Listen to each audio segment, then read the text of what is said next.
The Union Budget 2025-26, I call upon Shri P.Chidambaram to raise the discussion. Shri P.Chidambaram. Mr. Chairman, I thank the Honorable Finance Minister for presenting the budget for 2025-26. There ought to be a philosophy behind the budget, but I cannot divine one in this budget.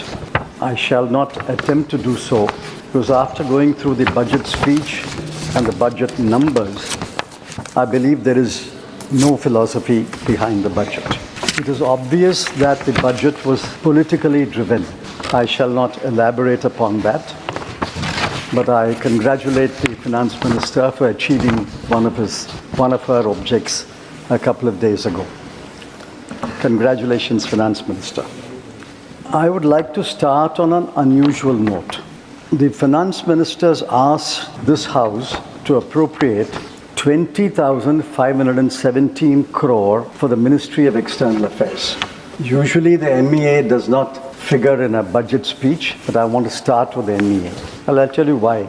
In 2023-24, past year, we allocated 28,915 crore. In the current year, the revised estimate is 25,277 crore, almost 3,600 crore less in the current year. And for next year, the Finance Minister is asking for only 20,517 crore, another 5,300 crore less. I wish the External Affairs Minister is here. I suspect that, and I hope not, I suspect that the Finance Minister is doing a Elon Musk on the External Affairs Minister. Somebody must explain. Are we shrinking our world presence? Are we closing down embassies? Are we closing down consulates? Be that as it may. A more serious aspect of the MEA. MEA stumbled badly in the last week, and I say that with responsibility. It's now clear that the United States informed India about the deportation. They gave a list of deportees. India verified the list and confirmed that 104 or so names are Indian citizens. So this was not a surprise to us. It was a surprise to the rest of the people. The deportation was known to the MEA. The External Affairs Minister met Secretary of State Rubio a few days before the deportation. And that was all published in the newspapers. I ask the government, did the External Affairs Minister raise the matter with Mr. Rubio? Did he know about the SOP? He told this House the SOP has been in place for many years, since 2012. If he knew about the SOP, did he protest the SOP to the Secretary of State of United States? Did he know about the SOP requires them to handcuff, tie the legs with ropes and mask? If he knew about it, did he protest to Mr. Rubio?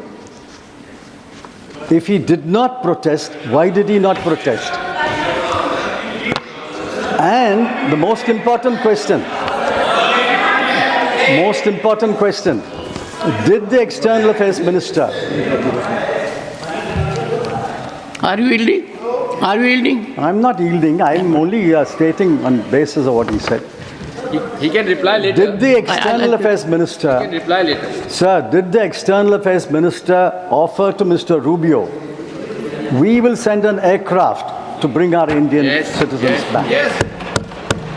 Another serious matter, another list of 483 Indians who have been identified as illegal immigrants.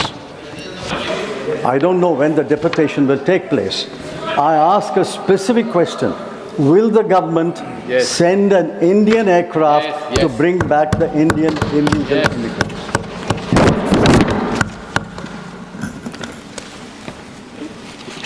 Now I go to the Finance Minister's trump card. No pun intended, sir. trump card. No pun intended.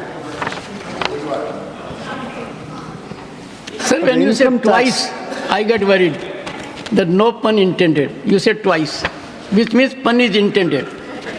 And I'm wondering whether your reference to Elon Musk is a compliment to the Honorable Finance Minister. Sir, I'm to looking take at to my the groove clock. of efficiency. I'm looking at my clock and my whip. I'll add up the time, sir. 1 minute I'll add.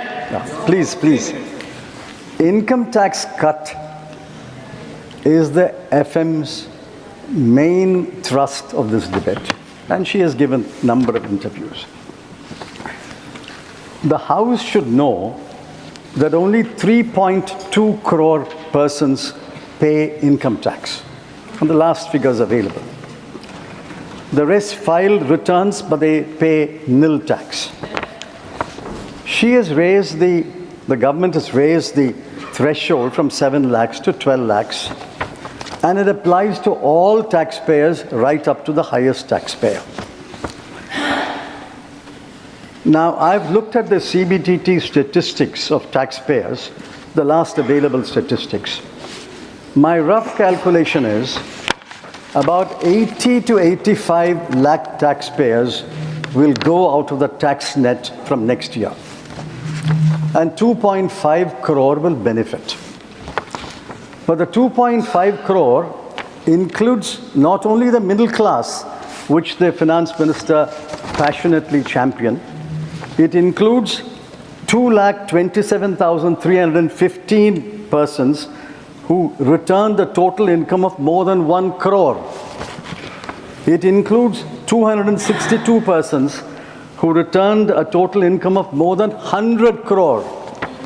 And it includes 23 persons who returned a total income of more than 500 crore. So this is not benefiting the middle class alone, which I welcome, but it's benefiting the very rich and the richest in the world. Yes.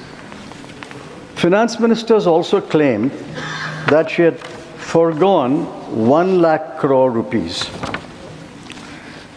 Yet she has claimed that the net tax revenues to the center will grow by 11.1% in 25-26. In 24-25 also it grew by 11%. So it's about the same number. After foregoing 1 lakh crore,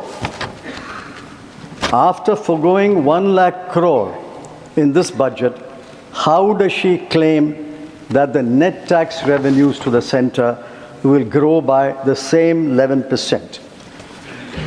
This is pure magic, not mathematics. I will reserve how this magic unfolds, and I will comment on it later. Secondly, the finance minister says this 1 lakh crore will go into consumption, and that consumption will boost the economy. I find initially a lot of cheerleaders accepted that claim. But in the last 2-3 days, even the finance minister's cheerleaders are becoming skeptical about it. I asked the Honorable Finance Minister, will not part of the 1 lakh crore go into savings? SBI chairman has hoped that part of it will come to him and the banking system. Will not part of the 1 lakh crore go into repaying old household debts? Will not part of the 1 lakh crore go into travel abroad? Will it not go for educating children abroad? And will it not go into consuming imported goods? If you deduct all this, how does the Honorable Finance Minister claim that the entire 1 lakh crore will go into consuming domestic goods and services? It's only consumption of domestic goods and services will boost the GDP rate. And besides, what is 1 lakh crore when compared to the size of the GDP? The size of the GDP this year is 324 lakh crore. 1 lakh crore of 324 lakh crore is 0.3. You are are you seriously saying, and are you asking this House to believe that 0.3% will boost the economy? My humble advice to the finance minister is, don't rely on only one engine of growth, consumption. Look at other engines of growth like exports, capital investment. Those other engines must be revved up. You can't rely upon one engine of growth. Most of this consumption will not go into consuming domestic goods and services. Now contrast what she has forgotten. She remembered the middle class, but I congratulate her for that. But what about the section of the people whom she has forgotten? Look at the plight of Indian households. I'm taking purely from government numbers.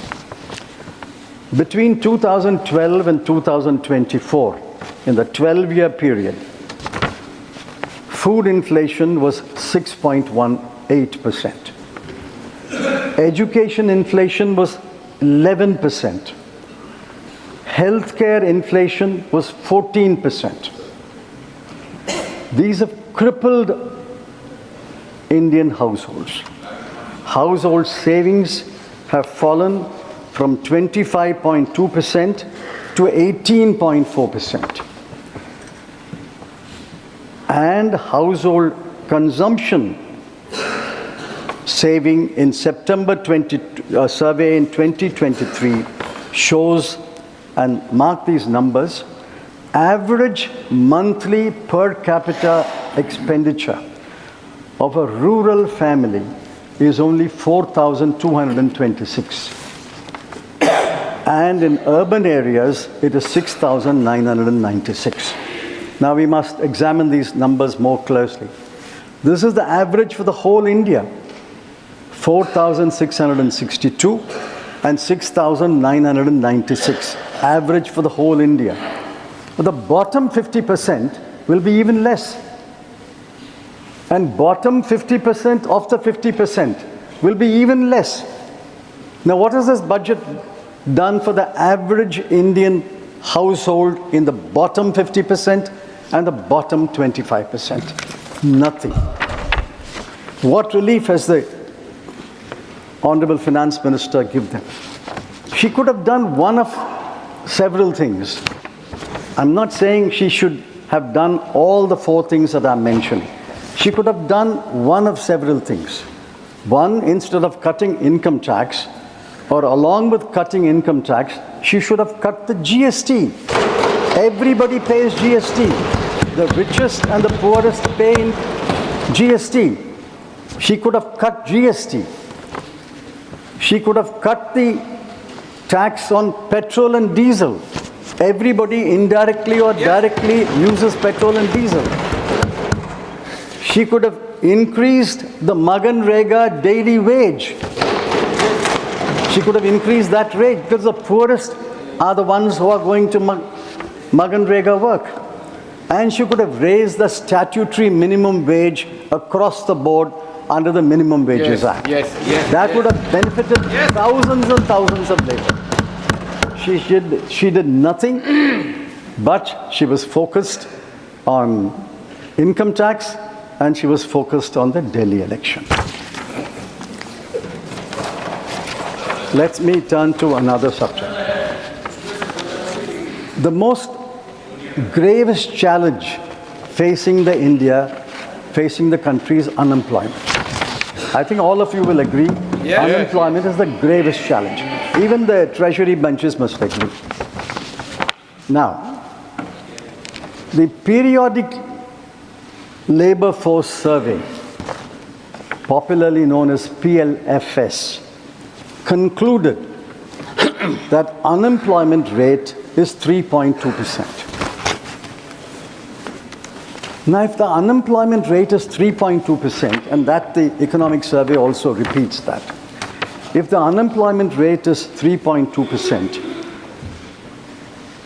I'm sure the London School of Economics, as well as every other university teaches us that any unemployment rate less than 5% is equal to full employment.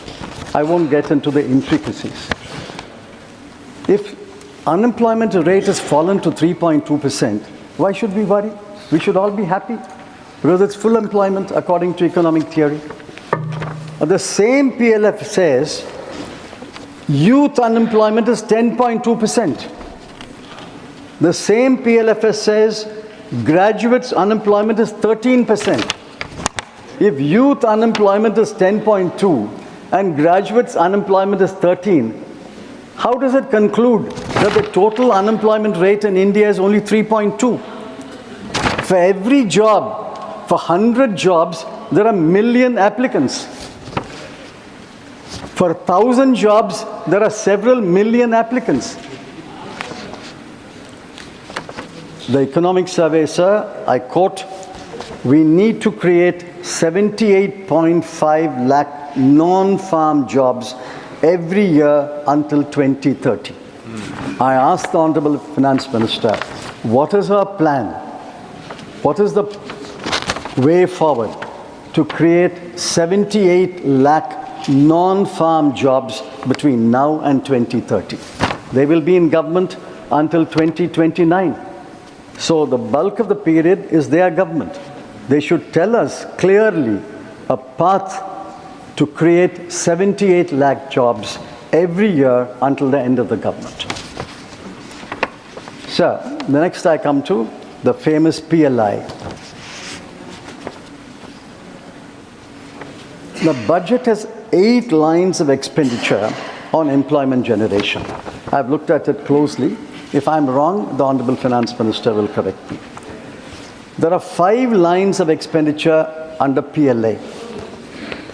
There's one line of expenditure called New Employment Generation Program. There is one line called Prime Minister's Employment Generation Program.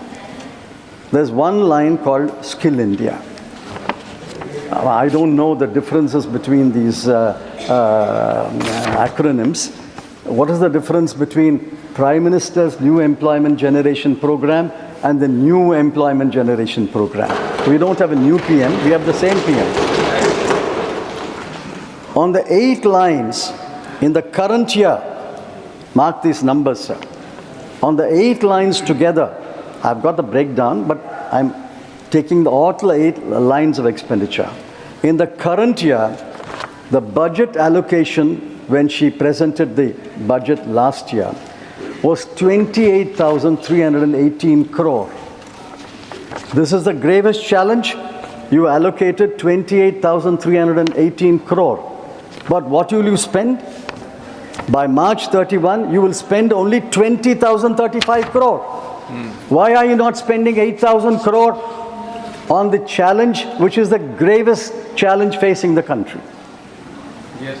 The PLI scheme is a spectacular failure. Yes. Otherwise, you would have spent this money. Employment generation is a spectacular failure. Now I look at another aspect. The wages of salaried male worker as well as female worker, but I'm giving the numbers of the male worker. The wages of salaried male worker has fallen in the last 7 years from 12,665 per month to 11,858 per month. This is own numbers.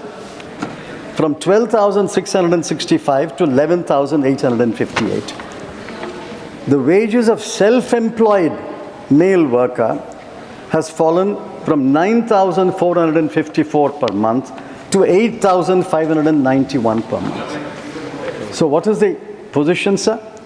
The position is incomes are falling, wages are falling, government expenditure is not keeping pace with the promises, household net savings have fallen, household debt has arisen. Yes. This is the plight of the bottom 50% of India. Yes. There's nothing in this budget for the bottom 50%.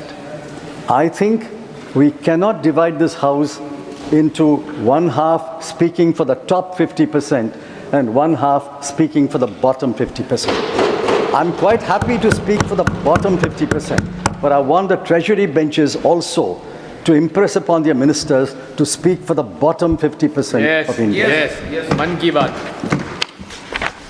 Sir, let's take Make in India. They made such a hullabaloo about Make in India, Made in India.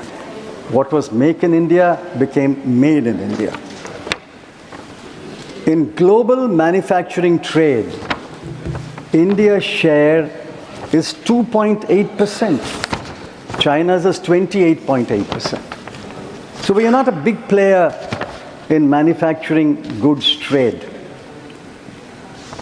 The share of India's manufacturing in the GDP has fallen under this government. Yes. And I give the numbers from the economic survey. 2014, it was 15.07%. 2019, it has fallen to 13.46%, and 2023, it is 12.93%. These are the numbers of the World Bank. Economic Survey has proportions in the GVA, but that has also fallen from 17% to 14%. So manufacturing as a proportion of GDP has not increased under this government. So manufacturing is a spectacular failure. PLI is a spectacular failure. So what has this government got to boast about after the last 11 years? I come to my penultimate point. Now, budget is about numbers. I don't want to burden the House with numbers, but I have to mention some numbers, because the budget is about numbers. Now, the FM, Honorable FM, claimed in a number of interviews that she has not only met the fiscal deficit target, but has improved upon the fiscal deficit target. Absolutely true. If you look at the numbers, 4.9, achievement was 4.8. But how did she achieve this 4.8? She cut capital expenditure by the central government by 92,682 crore. Not revenue expenditure, sir. Capital expenditure by the central government was cut by 92,682 crore. She cut the grants in aid to states for creating capital assets, that's another form of capital expenditure, by 90,887 crore.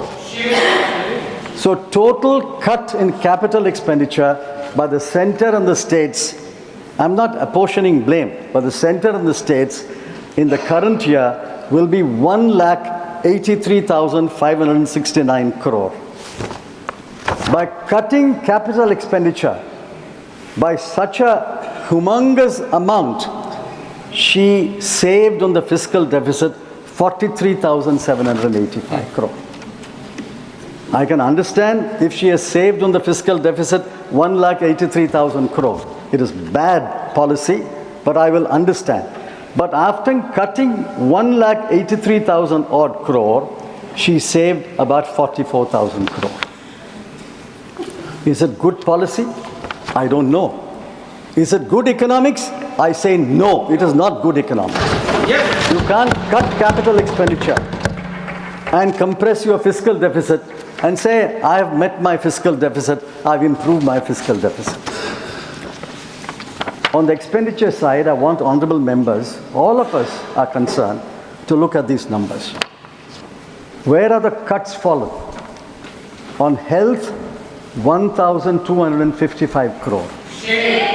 On education, 11,584 crore. On social welfare, 10,019 crore. I wish the Agriculture and Rural Development Minister was here. On agriculture, the cut is 10,992 crore. On rural development, it is 75,133 crore. And on urban development, it's 18,907 crore. Why do you make these cruel cuts? There are other unkind cuts, I won't give the numbers, on Poshan, Jal Jeevan Mission, National Social Assistance Program, Pradhan Mantri Gram Sadak Yojana, Crop Insurance Scheme, urea subsidy, PM Garib Kalyan Yojana. And all these programs there have been cuts. The most cruel cuts are, I hope I'm pronouncing this correctly, sir, Anusuchit Jati Yojana. Anusuchit Jati Yojana. 1,340 crore has been cut. Young Achievers Scholarship, 455 crore. Post-Metric Scholarship for Scheduled Caste, 860 crore. Program for Development of Scheduled Tribes, 670 crore. You cut money for Scheduled Caste, Scheduled Tribe, and Anusuchit Jati. And you say, I have reached my fiscal deficit, I've improved my fiscal deficit. Look at the grand announcements in this budget. One grand announcement was Urban Challenge Fund, para 58 of the budget speech. I was impressed. Urban Challenge Fund, 1 lakh crore was announced. What is the allocation? 10,000 crore. Jal Jeevan Mission, para 55 of the budget speech. Jal Jeevan Mission says, we have provided water to 80% of the population of India, and we will provide for the remaining 20%. We are therefore extending the scheme. The budget estimate for the current year was 70,163 crore. Actual expenditure is 22,614 crore. I mean, this is pure magic, sir. You don't spend 1/4 or 1/3 of your money and you claim that everybody has been provided water. Now I come to my last point. Sir, you will give me 1 more minute. I would say, I would. I'd undertake it. Yeah. Now what did the CEA say? The Chief Economic Advisor is a reasonably autonomous office. I'm glad the Honorable Finance Minister has given him the freedom to speak his mind and to be frank and forthright. I congratulate the Honorable Finance Minister in the end for that also. What did he say? Get out of the way. Yes. It's all we are saying, get out of the way. In a different context. Deregulate. Deregulation drives growth.